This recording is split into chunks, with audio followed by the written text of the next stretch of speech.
I'm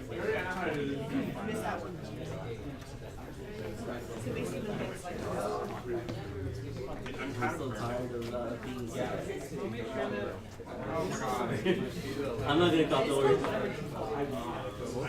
I know, dude. No, So this one is that's like right after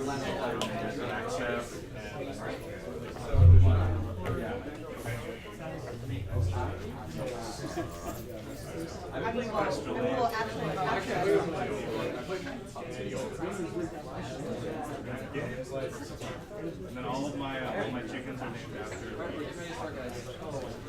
Oh, wow. Sit where? Oh, right here. Right here. Dude, I want to show you this home. Are you good in the back? These and No, William, I who is want that? to show you that. Are you good with the recording? Have you ever sat in They're not comfortable. You don't like them? I don't like them. Do you like them? I do kind of. Okay, do you want me to swap that? I don't. Okay. But I will. Oh. Not bad. There we go. Okay. Alright, when everyone is ready. Okay, so ladies and gentlemen, it's my pleasure to introduce our guest speakers today. The developers from Asymmetric Games who produced our Game of the Month this month, West of Loathing, Zack, I don't know your last name, and Johnson. Kevin, I also don't know your last name. Simmons. Simmons. So, with that, I'm going to open the floor to anyone who has any questions for our guest developers. Just raise your hand, and if not, I'm going to grab a question. No? I guess I'll start it off. So, Kingdom of West of Loathing was your second project, but you originally started with Kingdom of Loathing. What did you take away from Kingdom of Loathing that helped you develop the sequel? Okay, so I guess the basic story of the company is that in 2003, I just by myself made sort of a goofy stick figure web game. I was a database programmer, IT guy professionally, and just kind of used that stuff nights and weekends to make this thing that took off, built the company around that, and we've been continuing to add content to it and maintain it and work on it for all the years since then. And West of Loathing is like a single player game that's set in the same universe. It's got the same art style, same writing style. Same artist, which is me, and the same writers, which is me and another guy. What did we learn from Kingdom of Loathing that we used for West of Loathing? So Kingdom of Loathing is an ongoing project. It's an MMO, and so it is always going to need attention, and it's always going to need forward momentum and forward development. We wanted a project that we could at least eventually put out into the world and be done with, and not have to support for the rest of our lives. So that was one thing that we were sort of striving for. Yeah, I guess from Kingdom of Loathing we learned don't do that again. Yeah, try to have actual physical like products that you can ship, and then eventually you support them for a while, but then they are done and they're out in the world, instead of just sort of areas of responsibility that you have to sort of keep thinking about forever, because that's. After 14 years of working on the same project, you eventually think maybe it's not the best thing to do is to always be sort of stuck in one milieu.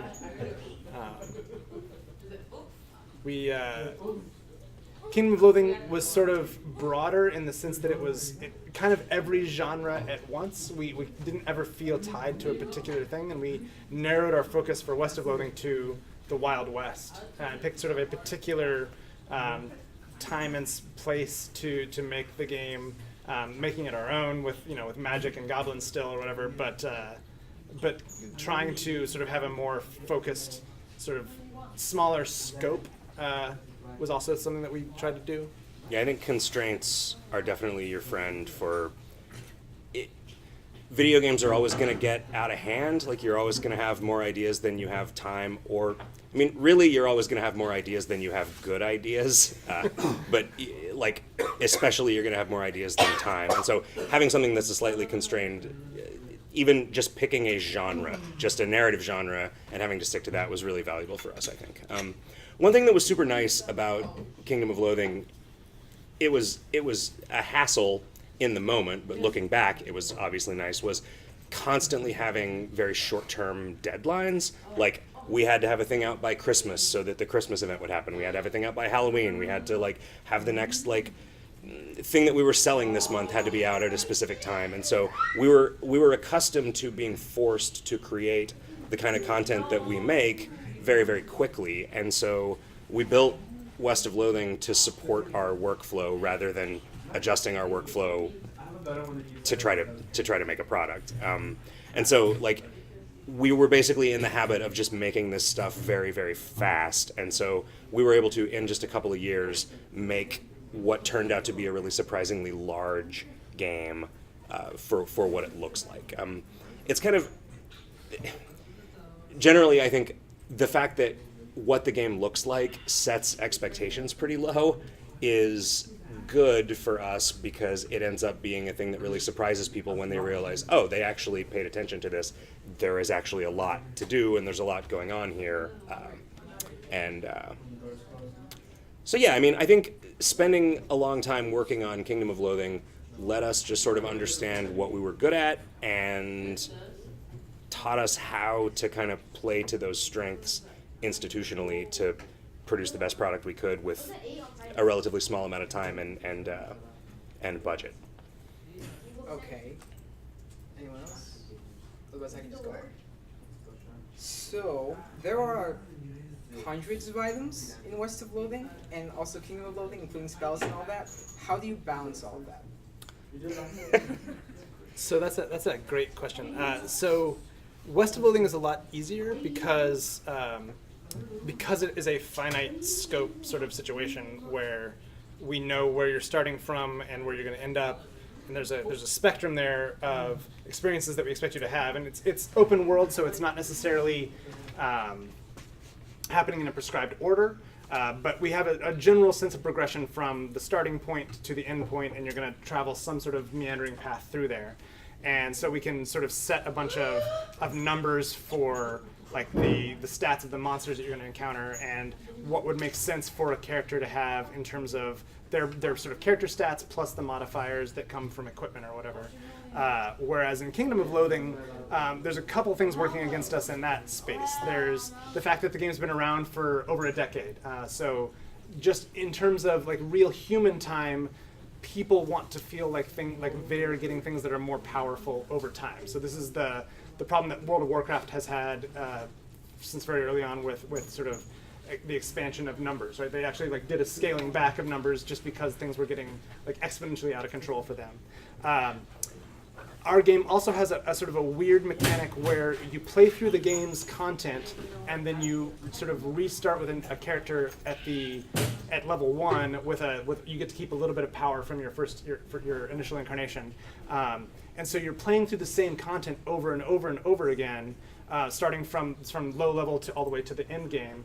And so having sort of itemization in that space is tricky because we have like gear that you can only equip at a certain sort of stat level, but then because of like the fact that we've made like donation items that we want anybody who gives us money to be able to play, those things don't have those same constraints, so you can equip them at any level basically. And so those need to be sort of balanced in the sense that you can use them at level 1 and also at level 15 and still have some sort of like sense that they're appropriate for what you're doing. We eventually moved to a similar model to what like Magic the Gathering or Hearthstone does, where for competitive play of Kingdom of Loathing, at least like the leaderboard stuff, you can only use items that are like less than 3 years old. So that's one way of us sort of correcting the mistakes that we made in the past. It was another really nice thing about making West of Loathing was like we had 15 years of screwing up Kingdom of Loathing to teach us what not to do with this, and also way less pressure because like Kevin said, just it's a single player game. It's like, you know, it's probably fine in like Skyrim if you find a sword and then that's the best sword you have for the rest of the game because, you know, it's a few hours, you're done. You know, you obviously try to make it so that you can give people the most little like exciting boosts that you can, but it's also just like it's easier when you don't have to balance for competitive play. We definitely tuned West of Loathing to be relatively easy. We wanted it to be incredibly accessible to players even sort of a novice skill level. And the most complaints that we got was that the game was too easy. And I think we were okay with that because we would rather have people able to play through the game and see a bunch of jokes than getting stuck and sort of quitting the game in frustration. And there's an optional hard mode that you can play, and that's where we spent a little bit more time trying to make the combat challenging. Yeah. Also, I mean, the combat is definitely like the weakest part of the game. I think it's that we like during the entirety of development, we kept saying, all right, like the second half of development, we're gonna just spend making all the combat good, and then the last quarter of development, we're gonna make combat good. Okay, the last 10% of our development time is just going to be making combat good, and then the game came out, and we were like, crap. But it ended up fine. I mean, we just ended up more and more just erring on the side of making it easy, because that's kind of... the game also revealed itself to not really be about that. Like, it turned into way more of an adventure game than we thought we were making, which is fine, you know. The project at a certain point is going to sort of tell you what it is, and you're probably better off listening to it than like sticking to your guns and making a bad version of whatever you were setting out to make. We had a lot of discussions during development about, do we just cut combat entirely? Like, we had, you know, originally envisioned this as a full-blown RPG with a bunch of itemization and a bunch of combat and stuff like that, and we would show the game to people, and they were really digging the game kind of in its adventure game prologue, and would we be okay with cutting combat? And we decided not to do so because we wanted there to be the joy of opening a crate and finding, you know, a cool sword in there. And what are you going to use that sword if you don't have combat? Like, what is going to be the purpose of all of this itemization if there isn't some sort of system into which you use it? And I think it was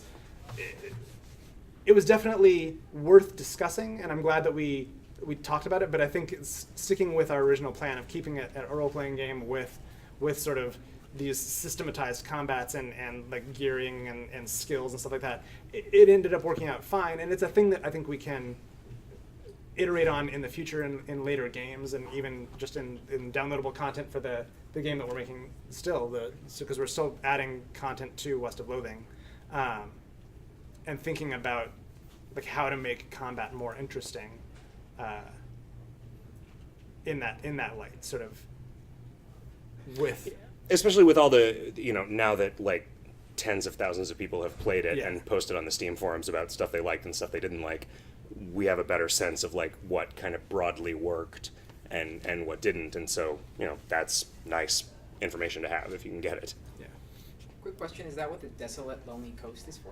Yeah, that's just there for if we decide to do some DLC that's actually a bunch of new map locations there. Yeah. Okay. So the beginning of West of Loathing, there was an article about this. I thought it was interesting. You only really pick two things: your gender and then your class. I'm also sad there's no pasta mindset anymore. But but the rest of that is sort of just, it more or less happens naturally. How did you go about designing that in a sense? It was pretty important to us to not like explicitly have a tutorial, and so we wanted to make it so like you just I kind of don't like in a game where it tells you to do a thing and all of the UI elements that aren't that thing are grayed out, and you just have to just sit there and do what it says. Like, you get enough doing what other people tell you to do in your normal life, right? So the idea that the game could just teach you how to play it by allowing you to play it was a thing that was very, very appealing to us. And, you know, over the course of the prologue of West of Loathing, you're making some decisions about what the rest of the game is going to be like. You're choosing a partner to take with you. You're choosing a horse to buy, and the horse determines kind of the sorts of random encounters that you get later in the game once you finish the prologue, and the partner determines, like, they're all different in combat, and they give you some different options for dealing with quests, and they'll unlock different. They don't unlock like exclusive areas, but they will Like if you take Doc Alice, you're gonna always find the graveyard every time you go to a new place, and if you take Susie, you're always gonna find the ranch the next time you go to a new place. But we didn't want that to just be like a menu that you picked stuff from when you were creating the character, right? We wanted you to start playing the game right away. And so it was really like initially the part of the game that takes place on the farm wasn't there to begin with. It was from like it started out and there was just like a paragraph of text that was like, hey, you should pick a class. Here's what the different classes do. You know, which one do you want to be? And people just universally just pounded on the button to skip through it and weren't paying attention to it. So we're like, okay, you can't before you have shown a person anything about what your game is, you cannot ask them to do a bunch of reading because no one will do it. Even if it is, like West of Loathing, a game that is in large part about reading, you still have to kind of ease people into it and say, all right, well, this is why the reading is worth it because we've given you a little bit here and a little bit there, but then we actually let you move a dude around on a screen and do some fun stuff in the world and like have an effect on things and make some decisions about stuff. So, you know, in part, this was because the first, like, West of Loathing took 2 years of full-time development. There was a bunch of pre-production stuff, but we more or less spent the first year making the prologue and then the second year making the entire rest of the game. And partly that was because the prologue, as we tried to develop the content for it, that would teach us what engine features we needed and what kinds of things, you know, what sort of interactions that we needed the player character to be able to have with stuff in the world, and like, what does combat mean? What does it look like when you walk up to a thing in the world and get an interaction prompt with it? And partly because we were also showing the game early and often, and we just spent a lot of time iterating on the basics of how play worked in the prologue so that we would know, all right, it's okay to make a whole bunch more of this now because we have like a good basic idea of like, all right, this feels good now. This is a thing that people actually get into when they play it. It's a thing that they enjoy walking around in. Like, it feels good to interact with stuff. And yeah, that was like basically the first half of development time was just that first 5% of the game. Yeah, I feel like there was a overall design doc and sort of a sense of what the world was going to be, and sort of a sense of like an idea of scope.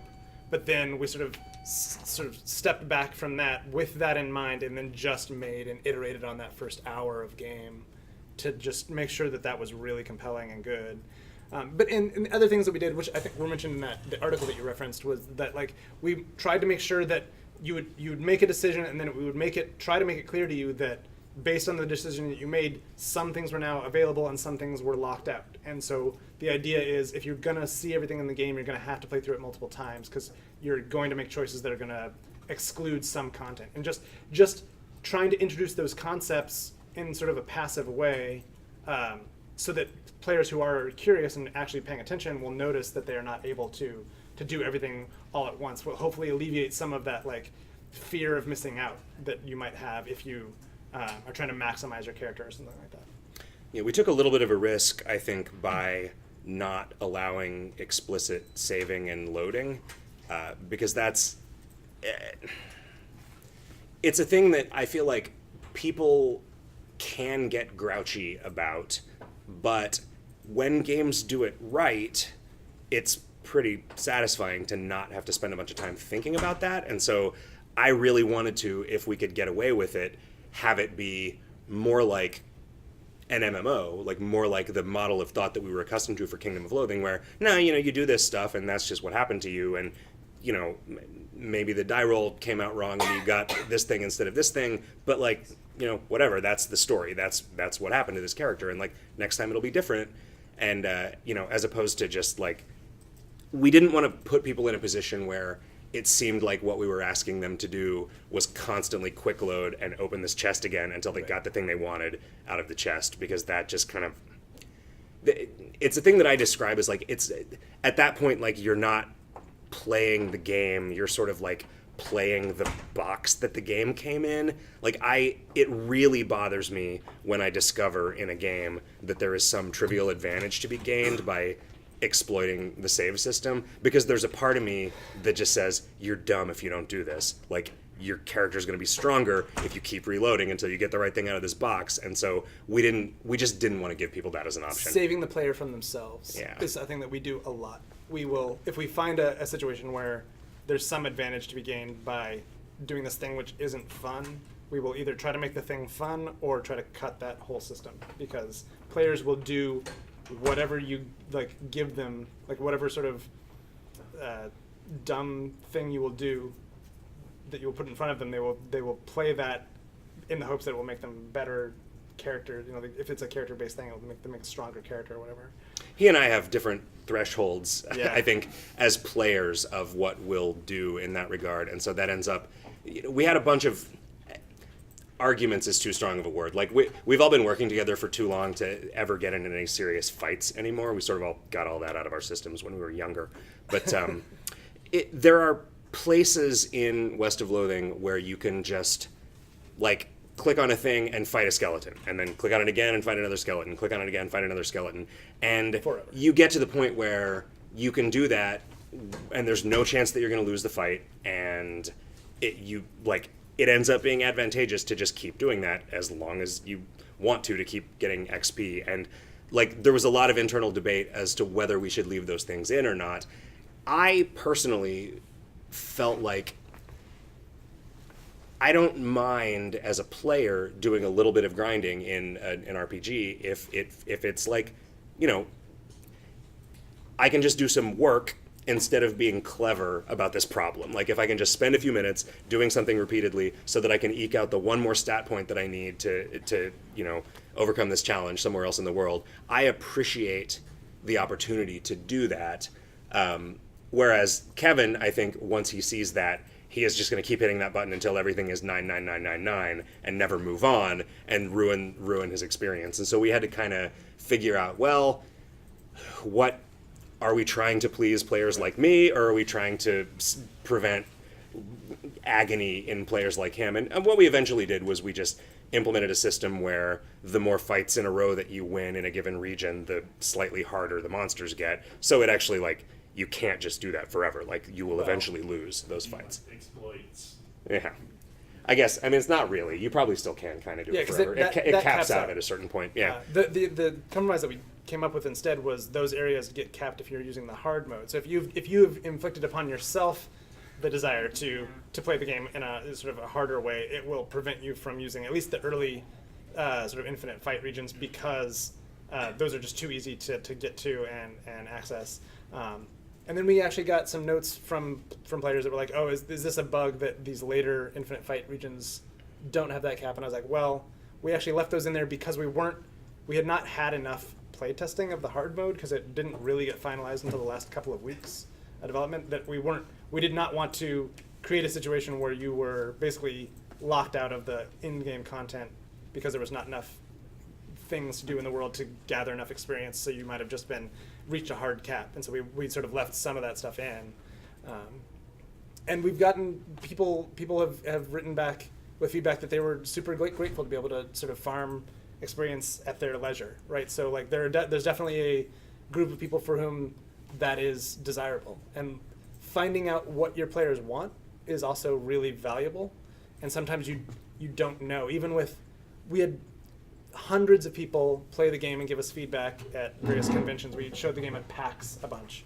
And we would watch people play and get feedback from them. And even after that, we still didn't know all the things that we finally found out just by actually releasing the game and hearing feedback from the players. Partly because our demo was only the first hour of the game, where all of the fights were things that were very explicitly designed to introduce a single mechanic, or there's in the sort of area with the snakes in the tutorial, we balanced all of the numbers so that you just can't win the third fight in there without using any skill.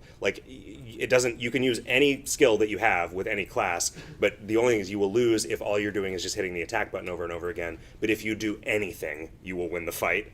But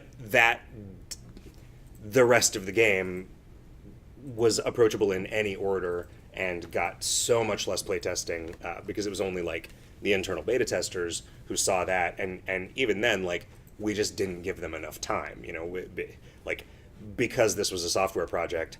we were scrambling around until the last second getting stuff into it, and so there was only so much testing that it was ever going to get. So yeah, I mean, have we made any like balance changes after release? Not fundamentally. No. So yeah, I guess we did okay then. Or at least people are not like loud about things that they think are bad about it. Or I think just it helps that the game is it really sells itself as a comedy game, and so it's about the jokes, and the fact that there's a role playing game that's somewhat compelling on top of that is great, but that's definitely not the focus of it. So knowing what your game is and making sure that people have the right expectations helps a lot. Yeah, letting it be what it is and getting out of its way. Yeah. Not, I don't know. If there had been anybody on the team that was like, no, this game has to be like Dark Souls hard, or it's just not going to be true to my vision of what it is, like we would have had to have stopped that person from making the combat too hard, because that is not what the average person playing this game is going to want. Right. Okay, I have a couple questions. The first one is, do you guys meet every business day to work, or do you guys work at home mostly and collaborate remotely? How do you work as a team on these types of projects? We are spread out all over the place. Kevin and I are both in the Bay Area, and we actually have an office that we go to during the time when we were really seriously working on the game, 4 days a week, probably.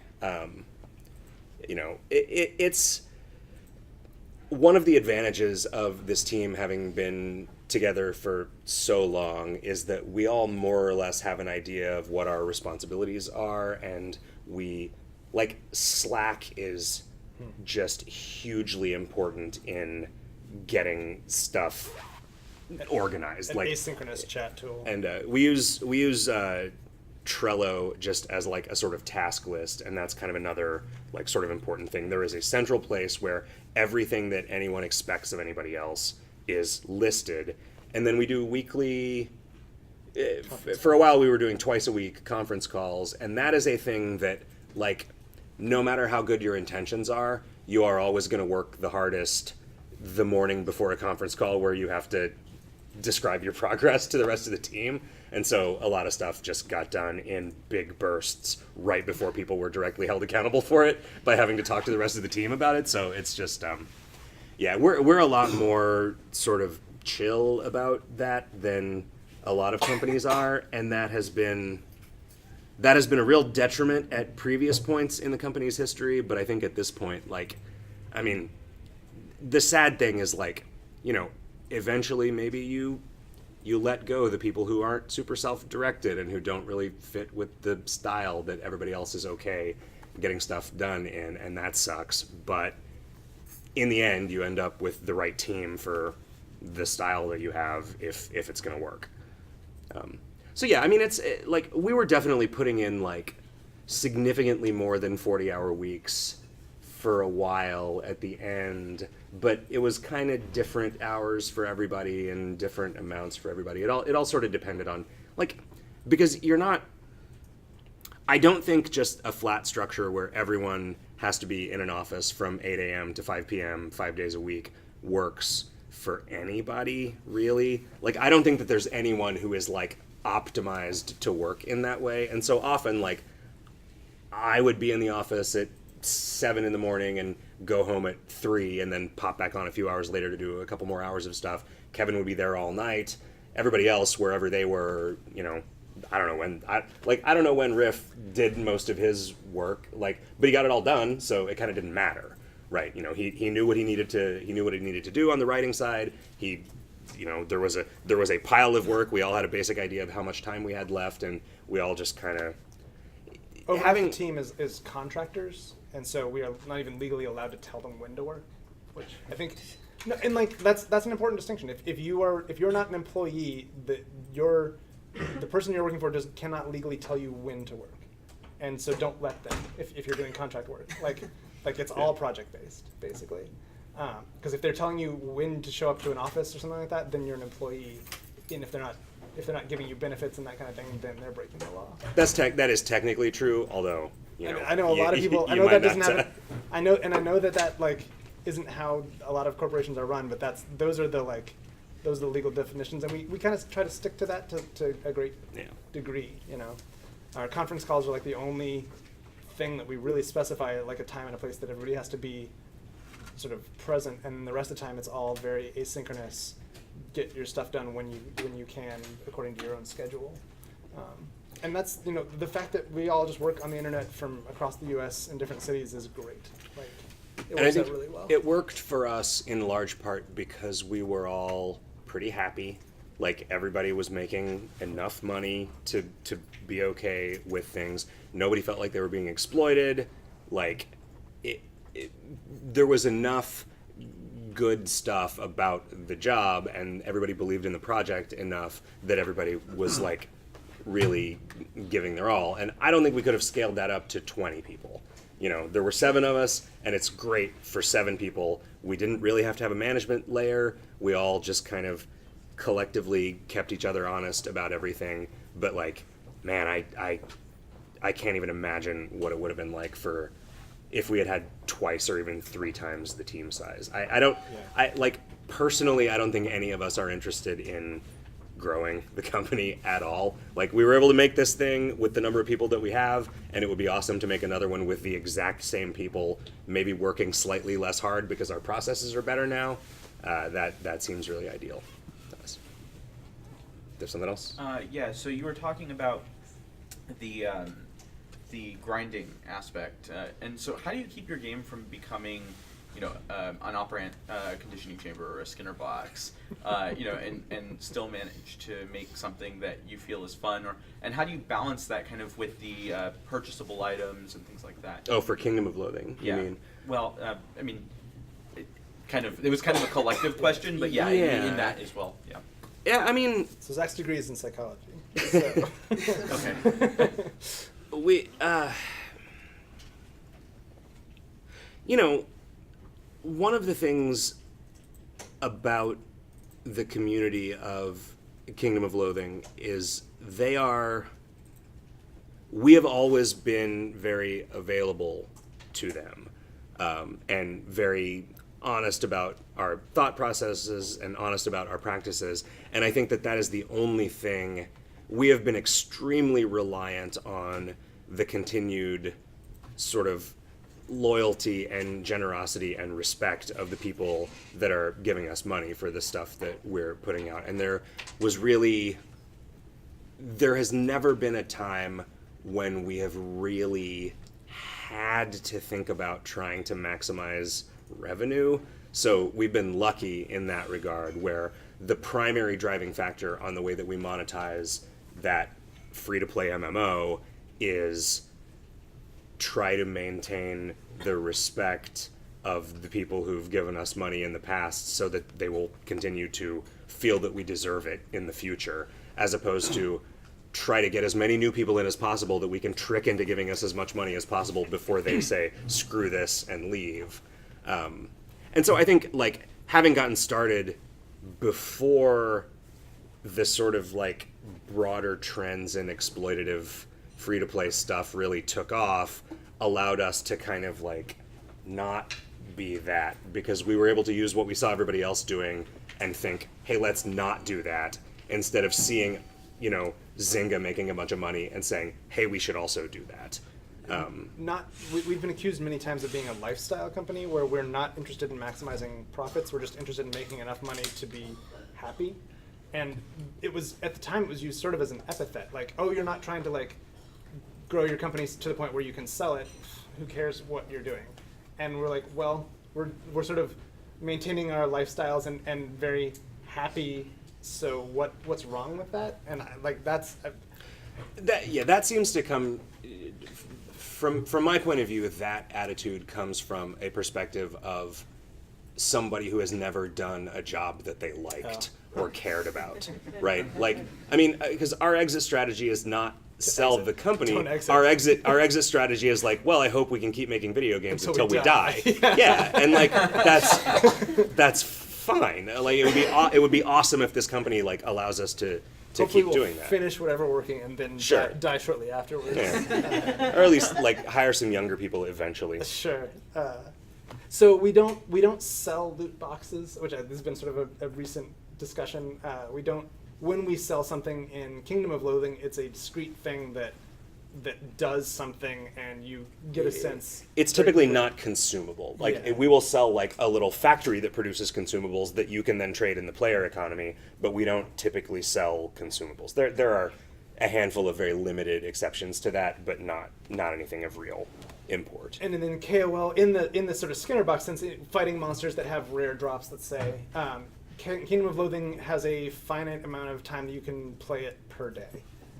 You can potentially like work around that by having multiple characters or whatever, but the idea is you can do this for a while, but then we're locking you out. So like that is another way in which we I feel like we're being sort of morally responsible about sort of the Skinner box kind of approach. And we then- don't ever sell more Turns. energy. We don't Yeah. sell, and like that was just a very early decision. Like, all right, we're just not going to do that because that, if we stick to that, that stops us from accidentally doing some exploitative garbage, Yeah. maybe. And so it's And then West of Loathing, there really aren't monsters or loot boxes or whatever that are effectively Skinner boxes. Like you fight something, and if there is something that's rare that it drops, it always drops it.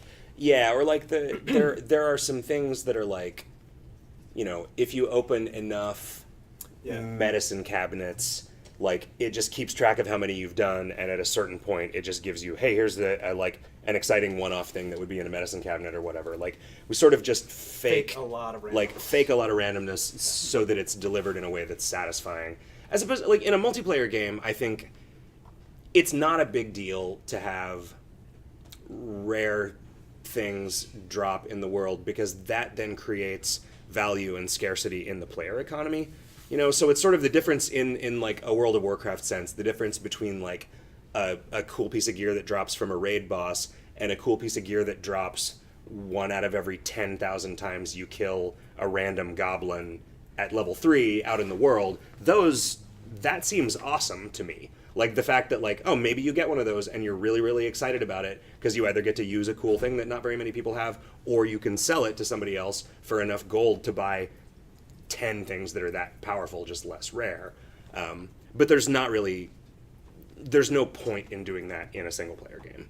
And so we just don't. I feel like we tried at least to be very respectful of the player's time in West of Loathing. And in Kingdom of Loathing, I think, have that same kind of goal, and it's just a little harder because it is a little grindier in that sort of way. But Kingdom of Loathing was always meant to be, at least sort of in our head, sort of a coffee break game. It was not meant to be a thing that you would play for 6 or 8 hours at a stretch. It was meant to be you play it for half an hour a day or something like that.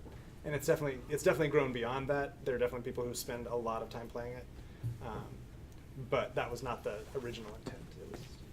Sorry, you made me Yeah, give me no. another question. Yeah, Sure. Do you keep metrics on? Well, because you said it's grown beyond that. So do you actually keep track? We're extremely bad at metrics. We collect a lot of data, and we theoretically could use that to sort of learn some things and do some data mining, but we just generally don't. I mean, we try to listen to what people say in the forums and in the chat, and like if we like get a sense that like, well, the prevailing sentiment is that this thing isn't fun, then we think, all right, well, what can we tweak to make it more fun? And that's, feedback is definitely trumping for us, at least, the actual just numerical stuff. We collect the data, but then don't look at it in a lot of ways.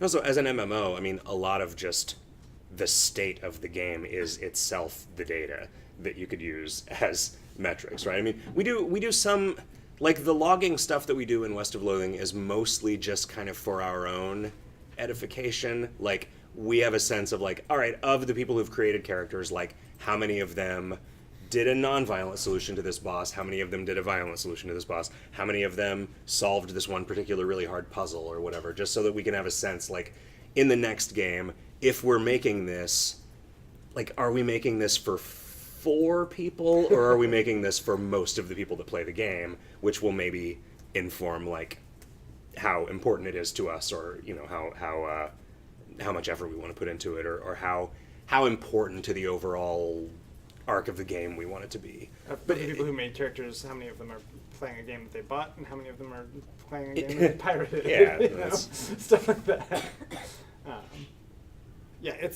Like there are definitely companies that are using metrics to maximize profits. I don't know of a lot of companies that are using metrics to maximize fun, and that's what we are primarily interested in. And we've been extremely fortunate to be able to do that. It's like To make enough money to you be know, happy right. ourselves. It's hard to be like, we don't want to get up on too much of a high horse about Yeah. the ethics of what we've done, because we could afford the horse Yeah. to begin with, which is we didn't have to worry about it because we were already fine, which is a position that, you know, not a lot of people are in. That's true.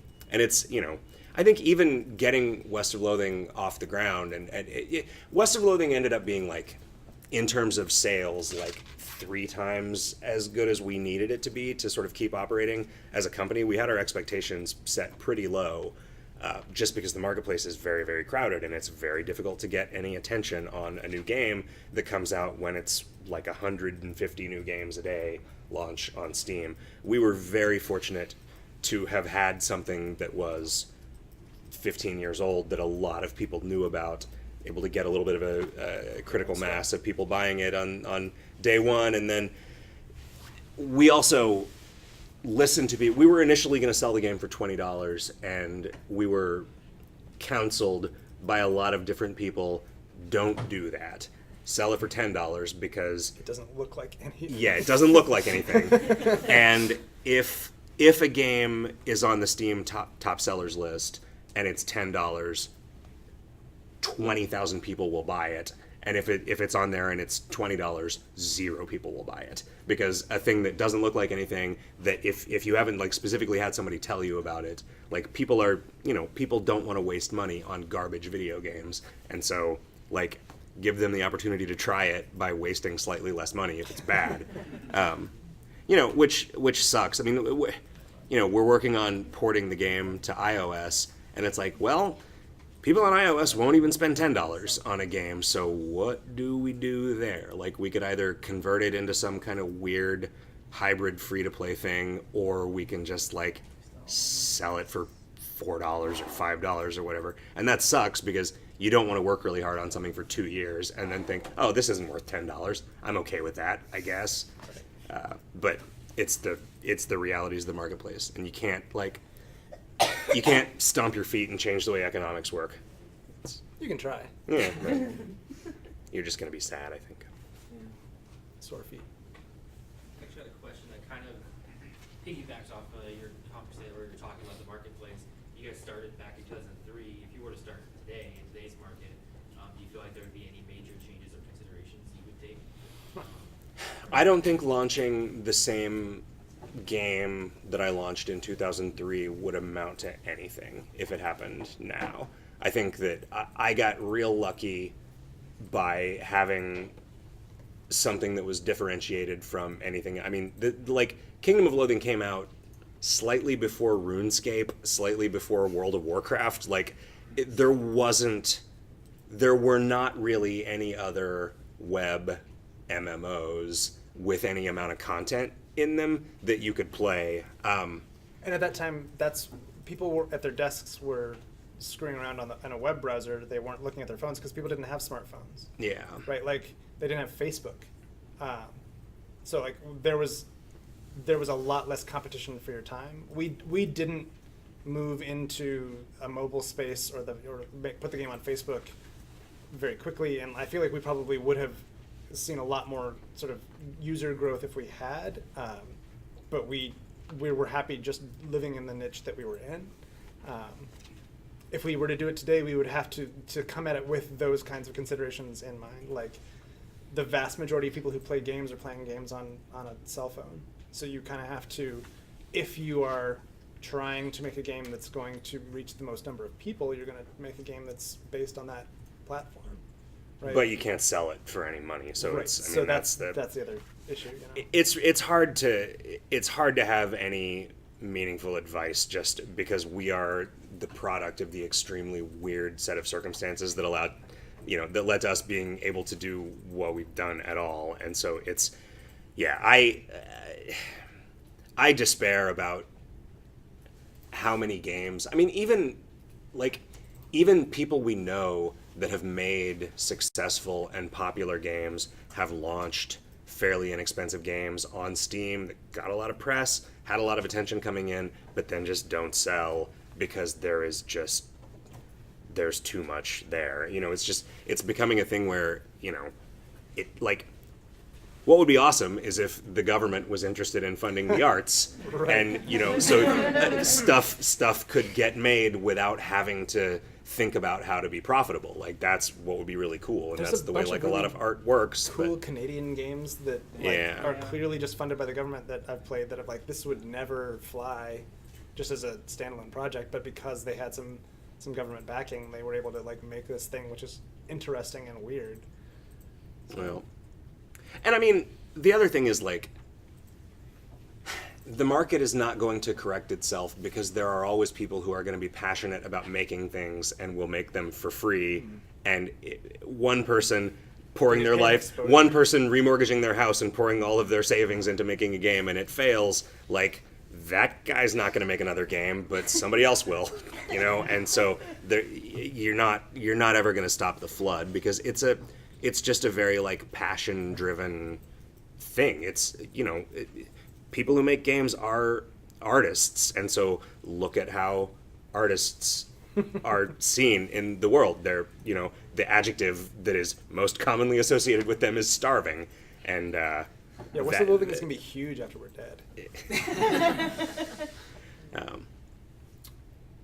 Yeah, man, I wish I had a less depressing point of view on that, but Have you given any thought to West of Loathing VR? somebody, there's apparently some kind of wrapper that you can run arbitrary executables in that will put it into a Vive, and somebody had tweeted at us that they had gotten it working, and they sent a set of instructions on how to do it, because we have a Vive at the office, but the instructions were too intimidating, and so I haven't gotten around to trying it out yet. And Will Smith, who does the food show, I don't know if he was at tested.com. We've talked with him a little bit about the idea of doing a show inside West of Loathing, but I think we talked with him about a year ago with the expectation that this would be the 20th episode where it would be kind of funny to do an episode inside a game that wasn't really 3D. But and since then there have been 0 new episodes of the Foo Show. So one of the first things that you would notice if you went into West of Loathing in VR, it wouldn't surprise you that everything was 2-dimensional, but everything is tilted back 15 degrees. So that would be a weird thing because it just made it look better if we had the normal 3D diorama with the camera pointed at it, but then there was a little too much whatever the opposite of foreshortening is, where the tops of things were slightly closer to the camera. So we ended up just tilting everything back to be parallel to the plane of the camera, and it just okay, this just looks like what you expect it to look like now. And there were a lot of just weird decisions like that ended up being made. The distances that different things were from the camera were way more about how convincing does that make the parallax work? Because it's all real, real parallax in that it is just a camera moving through a 3D space where all this stuff is. But it's, if you actually look at it, there's just a 2-dimensional set of mountains in the back, and then some trees slightly closer, and then the back wall, and then a few things in a really narrow strip of ground. So it's it would need some work to work in VR. I think you would probably want to just make everything face the player, so it would end up looking like Doom or Marathon, where all of the stuff was just a sprite that was always facing the camera. Except I think that would get pretty weird, because you walk around behind a building and you would still be in front of it, so it's getting sideways with the buildings and everything is just rotating. Yeah. No, I mean, it'd be that's the thing. We can do whatever in this game as long as we sort of make fun of ourselves about it a little bit. Yeah. That's on brand. Andrew? So also, you were mentioning that there are challenges, obviously, with the mobile space, because people are, when you originally launched Kingdom of Loathing, people didn't have mobile phones and they were, using the screen. A lot of mobile phone games that I know people are playing are like clicker or idle games. Do you see clicking of loathing being a thing? I have always been much more interested in making a phone game than taking a game that I made to be played on a computer and putting it on a phone. This is another thing that we actually do get into real arguments about. I don't think that Kingdom of Loathing works real well on a phone because there's just too much on the screen and the screen is too small. But yeah, I could imagine taking some of the art and some of the writing that we have and just making it into something that was actually more of a coffee break thing and just launching that. I mean, it kind of seems like the natural conclusion of where you started. Yeah. Yeah, I mean, because it kind of,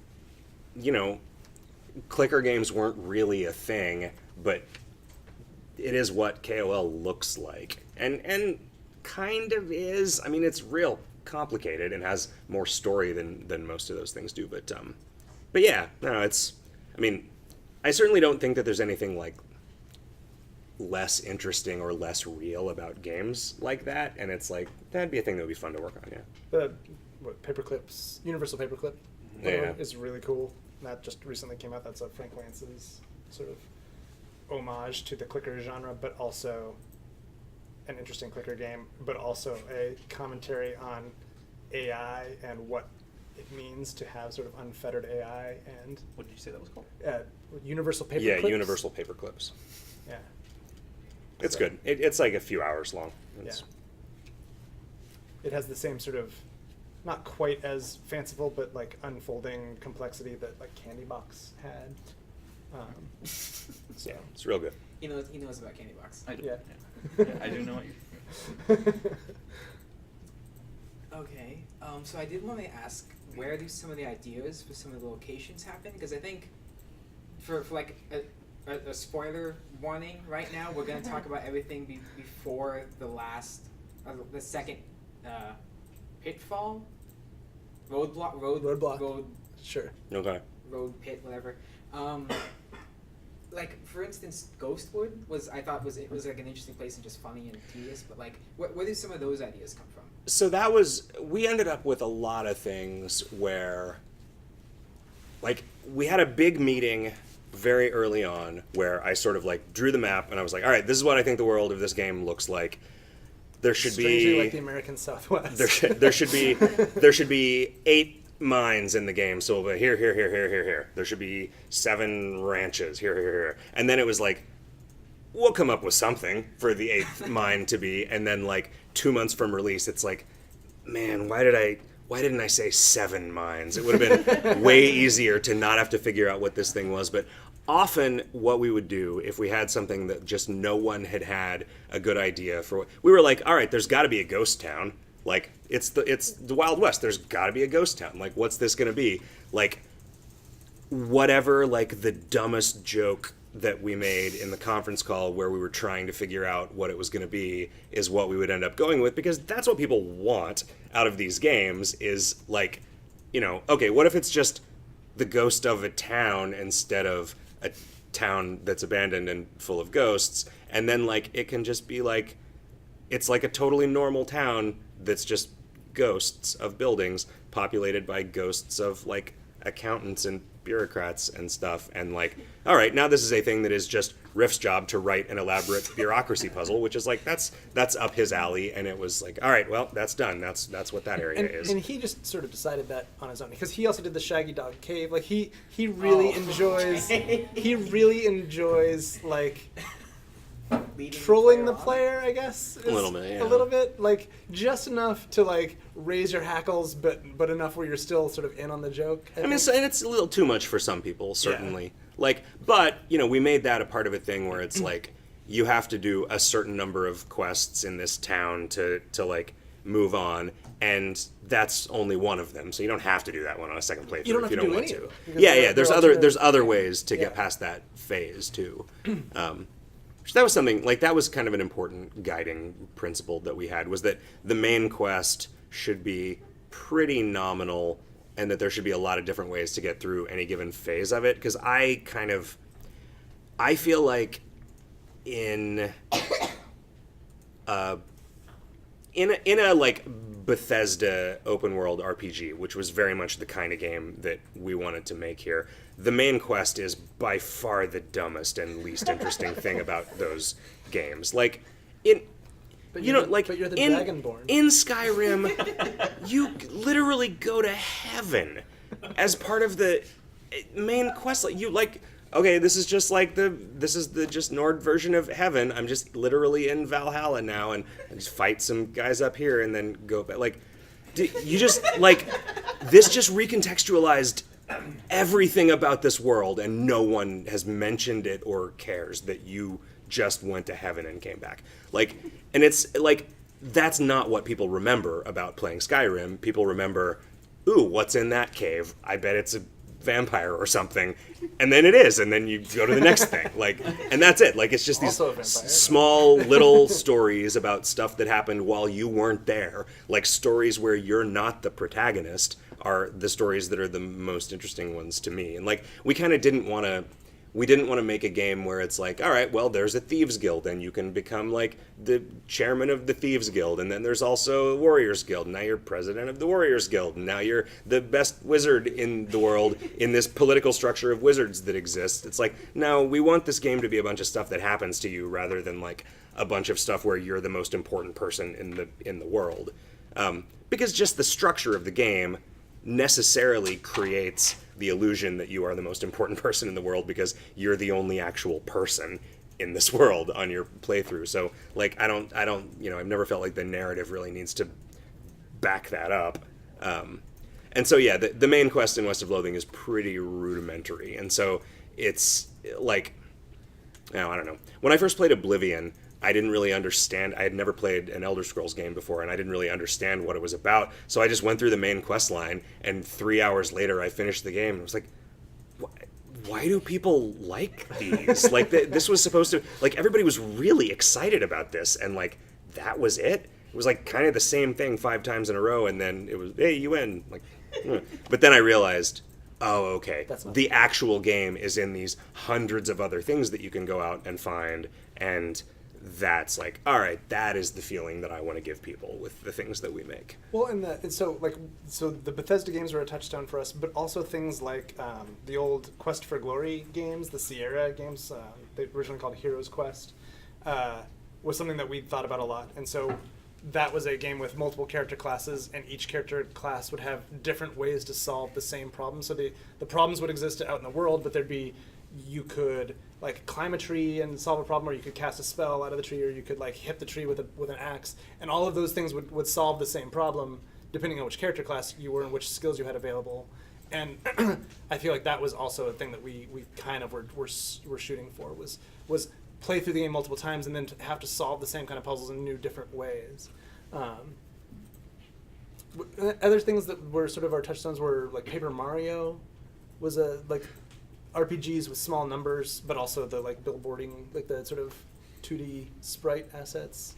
Were there any other games that we sort of kept referring to and thinking about during development?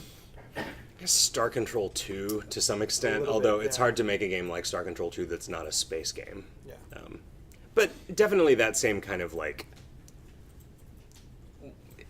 That game had a kind of a sense of whimsy about it, even though it was also occasionally about some like really pretty dark stuff. And that's like... we tried pretty hard to like be goofy enough most of the time to kind of earn the moments where it got grim and slightly less jokey, so that like, I don't know. I think you have to maintain a certain consistency of tone to be able to confidently reject that tone for effect here and there. And that's a thing that I think Star Control 2 did really well. Yeah, I can't think of any others, really. I mean, I'm sure, played too many thousands of games for there to not be any other influences. But, like, really, like, conscious, like, what games were we talking about when we were talking about the design of West of Loathing? It's really that. The Quest for Glory games. And that, I think, thinking about that series so much when we were making this is what kind of turned this game into an adventure game more so than it was. Attention, please. The lobby will close to the public in less than 15 minutes. Please check out materials now. Happens every After 9 p.m., the lobby will only be available to SCSU Spartans with current student ID cards. Library hours have now been extended for students for 24 hours. Once again, the lobby will close to the public in less than 15 minutes. You guys are good. Okay. And we're also not teens, so Yeah, I don't think anyone- we've been trained to ignore all of the warnings. So, when you're talking about like trolling players, I think that's one of the things that I really liked the most in Kingdom of Loathing, the relationship that got set up for it. And I think that my favorite part of that was the English test or the grammar test Oh, that yeah, used yeah. the chat.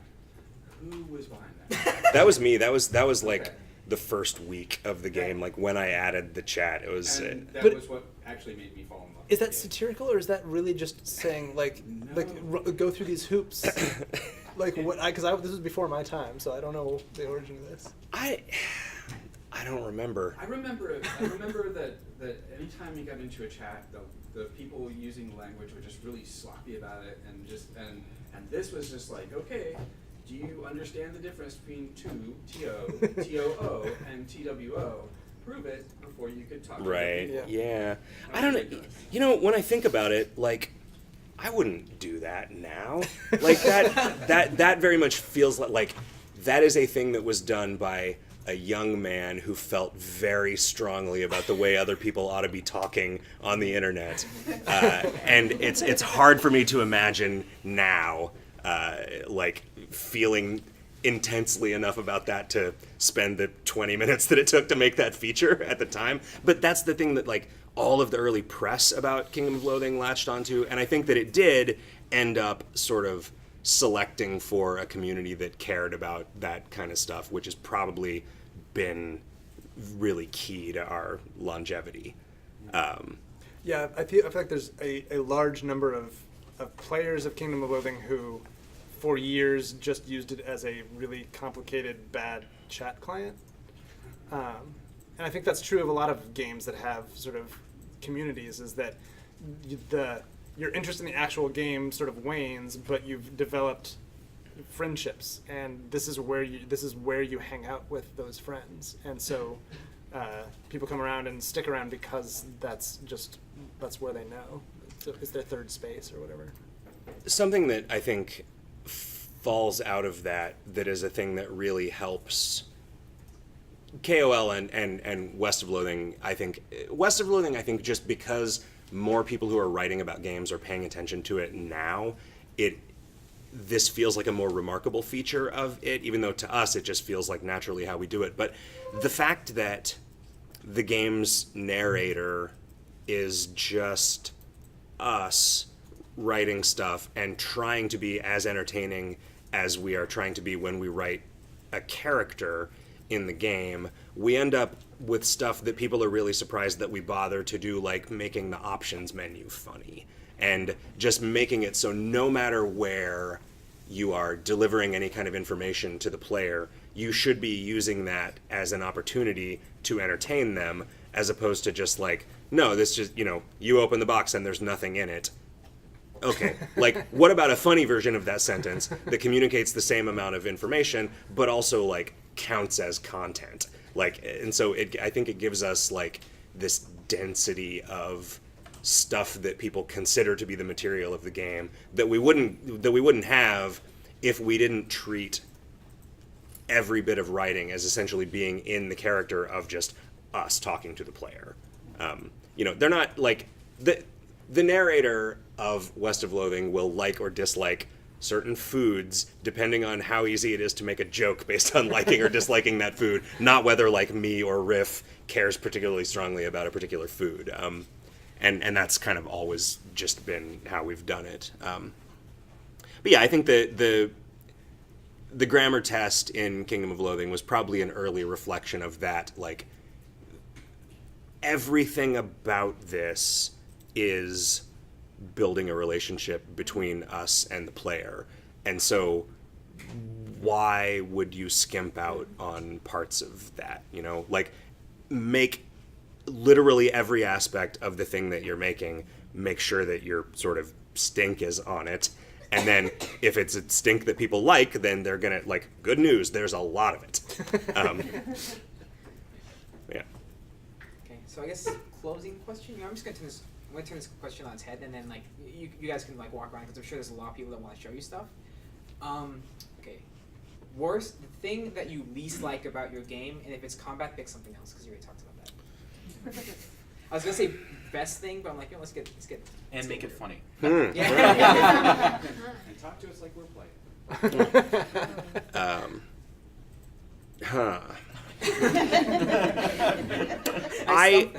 I feel a little bit like the back third of the game is pretty sparse. It was never supposed to consist of much, just according to the original designs, but then once the whole game actually existed, it was like, oh man, there's really not a lot over there, and it's too late to add very much stuff over there. So I think that, like, we have this sort of problem where, because none of us really, well, I say none of us, I mostly mean me, I'm not real big on like story in video games, and I'm not real big on endings being important in video games. And so what I'll do is I'll create a lot of stuff where I'm like, all right, here we go, we're a third of the way along, we're 2/3 of the way along, all right, somebody else finish this, I'll see you guys later. And then we end up with some kind of weird, like slightly anticlimactic ending thirds of plot lines and stuff. And so yeah, that's a thing I wish I were a little better at. I feel like the puzzles that are in the game, which is something that I was more responsible for, are variously too hard and also too sparse. I feel like there probably could have been a lot more of them.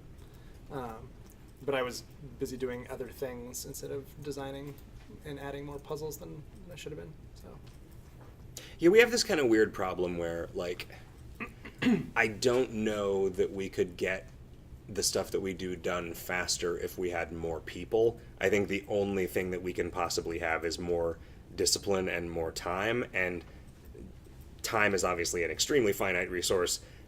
Discipline is also pretty finite, so like it's, you know, I wish that I could be productive for more hours of the day, and I wish there were more hours in the day. Like, you know, I wish that none of us ever got a cold, so we didn't just like, well, crap, now I'm just not really getting anything done this week. You know, I wish none of us ever got depressed, so it's like, well, maybe instead of working, I'll just play Diablo 3. another game where you go to heaven. There you go, yeah. Yeah, and the heaven in Skyrim wasn't even, they weren't like sick crucified angels and stuff. Like, it was just like a mead hall, which I guess is probably better. Well, that was the whole description of Sovngarde. It was just Yeah. meanwhile for warriors. Like, that was it. Yep. I guess you're probably the most interesting thing to happen to those guys throughout the entirety of the story. So. Attention everyone, the library will close to public in less than 5 minutes. Please check out your materials now. After 9 p.m., the library will only be available to adjacent students with current student ID cards. Library hours have not been extended for students for 24 hours. Well, don't worry, there's another announcement in like 5 minutes saying that it's closed. So I'd like to try to end on like a really high note. How many children of Loathing are there? How many kids are there of people who met in the Kingdom of Loathing?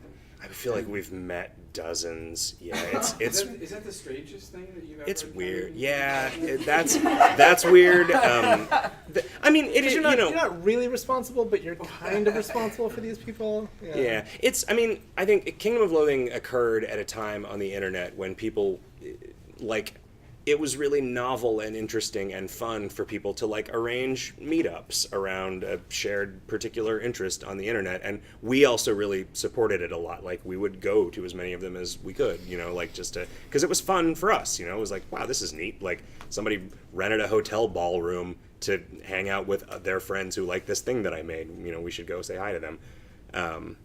Some of those kids are now playing the game. Yeah, that's true.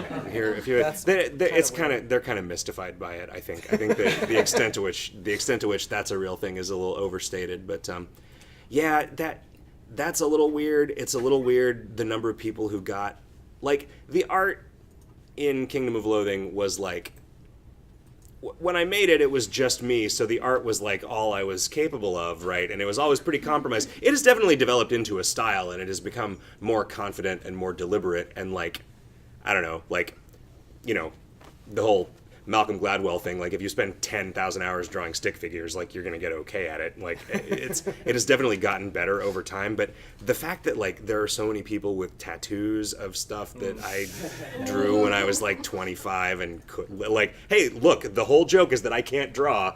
Now that's on maybe, your body yeah, forever. maybe don't do that. That's but you know, no regrets, right? That's, Okay. So I guess I'll wrap up the formal interview. Thank you guys for coming out. Again, I'm sure there are a lot of people that want to talk with you. I know I do about some stuff in the game. Specifically because we're gonna have, I guess, a spoiler / discussion with them. Like, here in the I like this like beanbag aesthetic that's going on over here. okay. All right, so we'll do that. Thank you all for coming. Thank you all for watching. For those of you who are watching on the stream, anything you want to impart on them besides buy the game? Oh, sure, In the yeah. chat? Yeah. Play Kingdom of Loathing. It's free. Yeah. You'll be able to tell if you like our stuff or not based on that. Okay. All right. Thank you. Thank you.